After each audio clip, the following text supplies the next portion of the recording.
үнгүй бяцлаг зөвхөн хулганы хавхантал байдаг гэдэг үгийг үзэгч та хэзээ нэгэн цагт сонсож байсан уу? Өнөөдөр бидний ярих Японд гарсан энэ гэмт хэргийн түүх таныг магадгүй ээлж дуудаага ямар нэг үнгүй зүйл авах эсвэл бүр дор зүйл нь түүнийг эдэж ууж хэрэглэхээс сэргийлж чадна гэж найдаж байна. Ингээд бичлэгээ эхэлцгээе. Энэ хэрэг одоо болтол илрээгүй учир битүүлэг хэрэг бөгөөд 12 хүнийг хөнөөсөн уг хэрэг нь хизээч шийдэгдэхгүй. Одоо үед хөөн хилцэх хугацаанд дуусчихсан тул гэмт хэрэгтэн хизээч хийсэн хэргийнхээ шийдэглээ авахгүй өнгөрөх хэрэгүүдийн нэг юм. Япон улсад анх очсон жуулчин бүрийг тентхийн гудамж талбай, орц хонгилгээд хаасайгүй байх худалдааны автомат машинууд гайхшруулдаг гэдэг. Эдгээр автомат машинууд нь бусад улс орнуудад мэдээж байдагч. Японд маш олон тоогоор байдгаас гадна санаанд бомгүй олон төрөл янзаараа байдаг нь жуулчдын гайхшрах гол шалтгаан болдог гэдэг байна. Японы эдгээр машинууд зөвхөн ундаа ус, кофе гэх мэт уух зүйлс зараа зогсохгүй. Идэх юм хоол хүнс шүлж зардаг гэжээ. Нийт Япон улс даяар 4 сая орчим ийм худалдааны автомат машинууд байдаг их судалгаа байдаг байна. Харин үүнээс тал нь буюу 2 сая орчим нь уух зүйлс зардаг машинууд юм. 1965 онд Японы нэгэн компани Оранамин С гэх витамин С-гэр баялаг хүч тамирын гих ундааг худалдаанд нэвтрүүлжээ. Энэ ундаанд жүржин амттай бөгөөд спортлог хүмүүс тэр дундаа хүч тамир сэргэх эрчүүдийн ундаа метр сурчлагаа хийж байсан юм.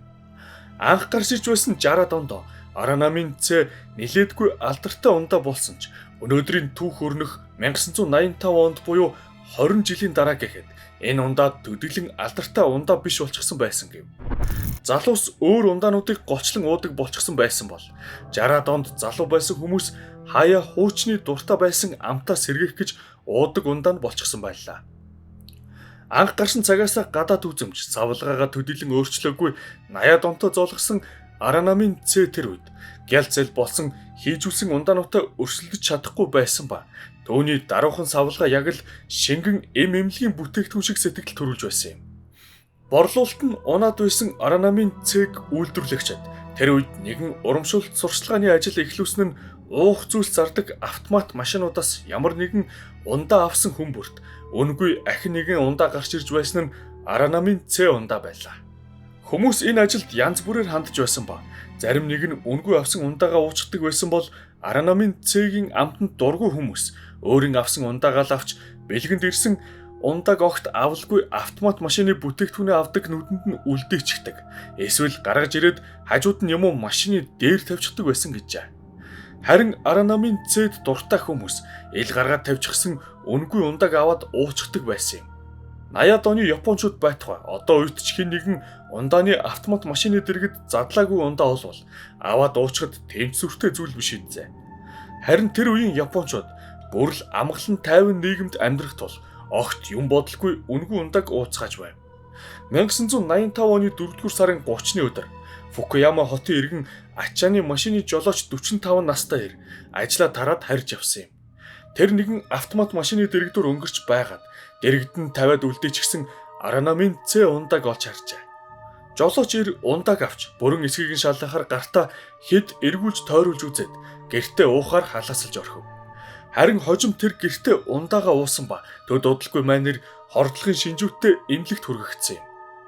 Эмч нар хамгийн түрүүнд жолооч ирийн ходоодноос шинжилгээ авч маш их хэмжээний паракват гэх бодис олсон байна. Энэ нь хүн амьтанд хортой шарилж хогийн ургамалтай тэмцэхэд ашигладаг гербицид гэжээ. Энэ бодис нь газрын доор хэдэн метрийн гүнд орших шарилжны үндсийг нь устгахчдаг гэхээр хэр зэрэг хортой эд гэдэг нь ойлгомжтой биз. Уг бодисны багахан хэмжээ хүний биед орох аваас маш аимшигт үхэл хүлээж байдаг. Паракват хүний дотор эрхтүүдийг тэр чигтэн дотроос нь эдчдэг гэж зүйрлдэг байна. Хор тархахын хэрээр өвчтний бие дөрвөн хугацаанд муудан нас бардаг юм. Энэ бодисонд хорцсон хүмүүст хэрэглэх ерөндөг гэж байдаггүй бөгөөд хорцсон нэг аврах ямар ч боломжгүй байна. Ачааны машины жолооч эмнэлэгт хүргэгдэн ирээд 2 хоногийн дараа буюу 5 дугаар сарын 2-ны өдөр нас оржээ. Эмч нар түүнийг аврахаар хамгаа хийсэн ч өхөл нь үгээр хэлхийн аргагүй зовлон шаналтай байсан гэдэг. Хууль хүчнийх нь жолооч ирийн биед хэрхэн гербицид орсонг ойлгохгүй байсан ба Японы тосгон сорингуудад болдогчлон түүнийг ийм маягаар өөрөө сайн дураараа амьдралыг орхисон гэж үзэн хэргийг хаасан байна. Амиа эвгүүтгэх хэрэгүүд ихээр гардаг явдал болон үүний дараа өөр хорцсон хүмүүс ч хэсэг хугацаанд гараагүйд тэднийг энэ хувилбартаа итгэхэд хүргэсэн гэдэг. Харин энэ явдлаас 4 сарын дараа буюу 9-р сарын 11-ний өдөр Осакад ахин нэг хэрэг гарсан байна. Тухайн өдөр 54 настай Хавааро Ооцу гэгчээр загсан жавхаар болсон бөгөөд өмнөх өдрөөс нь л бэлдэж эхэлсэн юм. Загсан жавх газрынхын замд байх олон тооны ундаануудын автоматын нэгнээс өөрийн дуртай Аранамын Ц ундааг сонгож бараа авах нүд рүү гараа шургуулхад нэг илүү шилтэй Аранамын Ц ундааг олон баярлсан байна. Хавааро тэр даруй өнөх олсон ундаагаа задлан ууж гарсан ба жижигхэн шилтэй ундаа нь талдаач ороогүй байхад түүний бие муутсан гэв. Биенд гинэт муудан газарт унаж бөөлжиж эхэлсэн загасчин эрийг дэрэгдүр нь өнгөрч байсан хүмүүс анзаарч цаг алдалгүй түргэн дуудаж түүнийг хотын төв эмнэлэгт хүргэн ирсэн байна. Загасчин эрэг 3 хоногийг тамлалт тарчлал донд өнгөрөөж эмч нарын бүхий л хүчин чармаалтыг үйл харгалзан нас барсан юм. Хоёр дахь явдал эхний хэрэгээс хэдэн сарын зайтай болсон бол гурав дахь хэрэг өөрийгөө удаан хүлээлгэсэнгүй. Загасчин эр ундааг уусны маргааш буюу 9-р сарын 12-ны өдөр Мацусага хотын иргэн 22 настай оюутан залуу худалдааны машинаас Coca-Cola компани үйлдвэрлэх Real Gold гэх тухайн үедээ алдартай ундааг авч явах болсон байна. Залуу ундаагаа авахар гараа шургуулах үед нь түүнд ахин нэг лаацтай Real Gold ундааг харагджээ. Тэр автомат машиныг алдаа гарган нэгийн оронд хоёрыг өгчлөө гэж үзэн баярлан авч уусан юм.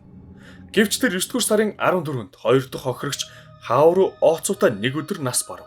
Мөрдөгчд залуугийн гэрт шалгалт хийх явцдаа ундааны үлдэгдлийг олж шинжилгээ хийхэд өмнө дурдсан гербицидээс өөр төрлийн гербицид илэрхэнээр хожим энэ түүхэнд өөр гербицид ашигласан цор ганц тохиолдол болжээ.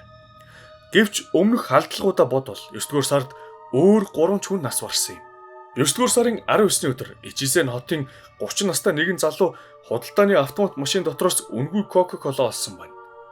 Тэрч гисэн өөртөө ижил өмнөх хохирогчдын адил хэд хоног эмнэлэгт шаналж байгаад 22-ны өдөр таалал төгсөв. Энэ л өдөр нь болох 9-р сарын 22-ны өдөр Миясакигийн иргэн 45 настай эр мөн л худалдааны автомат машинаас 2 ширхэг Real Gold ундааг олж хоёуланг нь дараалуулан ууснаар тэр өдөртөө эмнэлэгт нас орсон юм. 9-р сарын сүүлчийн хохирогчор Осакагийн 50 настай нэгэн эр шалгарсан байна. Тэр өөрийн дуртай Аранамын Ц ундааг авах үед мөн л үнгүй олцсон хоёр дахь ундааг олж уусан болох нь тодорхой болов. Энэ нэр төдийлөн ихийг уугаагүйч энэ түүнийг үхэл төрөхөд хангалттай байсан юм. Хохирогчдын тоо өсөж байсан ч алуурчин энэ үйл ажиллагаагаа зогсоох огт бодолгүй байсан ба 10 дугаар сард ахин 4 хүн яг өмнөх эргүүчиг ижил байдлаар хордож нас орцгаасан байна. Сарын ихэнх 44 настай иргэн мөн л Аранамын Цэг олж уун тэр өдрөө л нас барав. 10 дугаар сарын эхний хэрэгээс 7 хоногийн дараа буюу 10 дугаар сарын 15-нд Кошихара хотод 69 настай эр мөн л үнгүй ундаа ууж нас орсон юм. Үүний дараа Миягигийн 55 настай эр үнгүй олцсон ундааг авч ууснаас болж аимшигт үхлээр тарчлан өгөв. Энэ маягаар ахин 2ч настай эр хэдэн хоногийн дотор араараасаа хордож нас барсны дараа алуурчны сүүлчийн хохирогч дээр ирээд байна. Хордуулагч алуурчны сүүлчийн хохирогч нь 17 настай ахлах ангийн сурагч охин болсон нь түүний анхны хамгийн залуу бөгөөд эмэгтэй хохирогч болсон юм. Тэрч мөн адил өмнөх хэдшгэ ундаа авах үед 2 дахь үнгүй ундааг анзаарч авч ууснаар 7 хоногийн дараа эмнэлэгт нас барсан байна. 17 тоо охины үхлийн дараагаас гэмт итгээд ундаа хордуулах үйл ажиллагаагаа гинэт зогсоосон юм. Нийт 12 хүнийг хордуулан алсан алуурчин анхны эмэгтэй хүн хохирох үед гинэт зогсон мөрдөгчдөг алуурчин эмэгтэй хүн огт хөнөх бодолгүй. Эрчүүдийг л олноор нь хордуулан алах зорилготой байсан гэсэн дүгнэлт дэвшүүлэгт хүргэсэн байдаг. Энэ таамгийг лавшруулан бодвол алуурчин эмэгтэй хүн байсан байх гэдэг таамаг дэвшүүлдэг гэв. Хууль хүчнийхний үзнээр эмэгтэйчүүд сэтгэл хөдлөлөөсөө болж гэмт хэрэгт холбогдох нь эрчүүдээс бага байдаг. Тэд хэнэгнийг алахаар болвол түүнийг маш сайн төлөвлөж чаддаг гэж үздэг байна.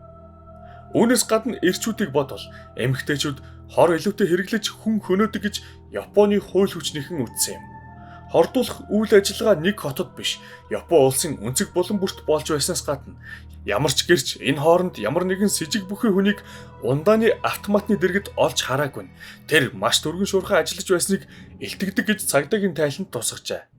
Гэхдээ хордуулсан ундааг газарт тавих юм уу, автомат машинд хийх нь угаасаа төрөлн хүчин чармаал шаардаад байх амаргүй ажил биш юм.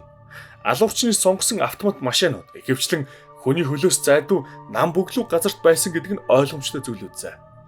Автомат машины алуурчны эдгээр үйл хэрэгээс болж нийт 12 хүн нас орсон байдаг. Цагдаа нар анх эдгээр хэргийг амиа өвгүйтгэх юм уу? Тохиоллын чанартай өхлүүд биш гэдгийг ойлгох үед тэдэнд ямар ч сэжүр байгаагүй. Учир нь хохирогчдыг юу ч нэгтгэхгүй байснаас гадна тэд биеч мэдхгүй тохиолдлын хүмүүс байлаа. Өмнө дурдсанчлан алуурчин Аранамын Ц ундад голчлон гербицидээ хийж байсан ч Real Gold, Coca-Cola гэх мэт өөр ундаанууд ч байсанд ундаа үйлдвэрлэгч тэдний байсан гэх үндслэл байхгүй гэж үзсэн юм. Энэ нь мөн адил алуурчин нэг ижил насныхныг өөр юм болгоогүй гэх дүгнэлтэд хүргэсэн байна. Эдгээр хэрэгүүд нь тохиолдол биш гэдэг нь ойлгомжтой болсноос хойш цагдаа нар шаргуу хөдөлмөрлөж гэмт этгээдийг барихаар хичээж байсан ч тэдэнд ямар ч сэжин байгаагүй. Тэгэхээр алуурчин сэдэлж тодорхойгүй, төвний хохирогчд ч ойлгомжгүй, бүгд өөрөөр хоорондоо холбоогүй хүмүүс. Аллаг үйлддэг тодорхой дуртай газарч байхгүй. Ийм үед алуурчин тогтох ямар ч боломжгүй байсан юм. Нэг үгээр бол алуурчин хинч байж болно. Эхний 3-4 дахь хэрэгээс эхлэн цагдаа нар түүнийг хайх орлого хийж ихэсээс гадна ил задгаа үлдээсэн ундаг уухгүй байхыг анхааруулж худалдааны автомат машин бүр дээр шахуу ил задгаа байсан ундаг уухгүй байхыг хүссэн бичиг нааж эхэлсэн байдаг. Хэргийн дараанаас Аранамын Ц-ийн таглаач өөрчлөгдөж нэгэнд задарсан бол ахин таглах боломжгүй байхаар солигдсон юм. Мөрдлөгийн үеэр цагдаа нар хүмүүсийг хордуулад байсан гербицидыг худалдаалдаг газруудыг худалдан авагчтай бүртгүүлж борлуулалтаач цөөрүүлж өгөхийг хууль хүчнийхэн хүссэн байна. Хэдийгээр тэд ийм маягаар чадах бүхнийхин ажиллаж байсан ч шин хохирогчд араараасаа гарсаар байсан ч сүүлчийн хохирогч буюу 17 настай сурагч охины үхлийн дараа ахин ундаанаас хүн хордож нас бараагүй. Энэхүү 85 оноос хойш одоо хүртэл 12 хүнийг хордуулж алсан алуурчныг хинж тогтоож чадаагүй хэвээр л байна. Өмнө дурдсанчлан цагдаа нарт ямар нэг сэжин байхгүй хэвээр л байгаа. Энэ явдлаас болж ундаа үйлдвэрлэгчд болон тэр дундаа Аранамын Ц-ийн үйлдвэрлэгч хэр зэрэг эдийн засгийн хохирол амлсан талаараа албан ёсоор огт мэдэгдээгүй юм. Бичлэгт ихээр хортой ундаа гэж гарсан Аранамын Ц нь одоо хүртэл Японы зах зээлд худалдаалагддаг байлаа. Өмнө нэг биш удаа дурддагдж байсан шиг Япон хэрэгүүд үнэхээр хачирхалтай өвөрмөц байдгийн адилаар энэ төвч гэсэн дутгааргүй сонирхолтой өвөрмөц байсан гэж найдаж байна. Ундааны автомат машины хэрэг нь манай сувагт өмнө орсон 21 нүүртэй мангсын буюу Клико чихрийн үйлдвэрийн хэрэгтэй мөн зарим талаараа төстэй байгаа юм. Энэ бичлэгийг ямар нэгэн шалтгаанаар үзэж амжаагүй байгаа бол үзээрэй гэж зөвлөж байна. Ингээд та бүхэн өөрсдийн сан сэтгэлээ бичлэгийн дор үлдээгээрэй. Удахгүй улам сонирхолтой бичлэгүүдээр уулзах болно. Баяртай. Та бүхэнд чанартай пажаманы Kigumi брендийг санал болгож байна. Бичлэгийн доор үлдээсэн вебсайтаар зочилж таалагдсан амьтдын пажамагаа 24 цагийн дотор хүргүүлэн аваарай.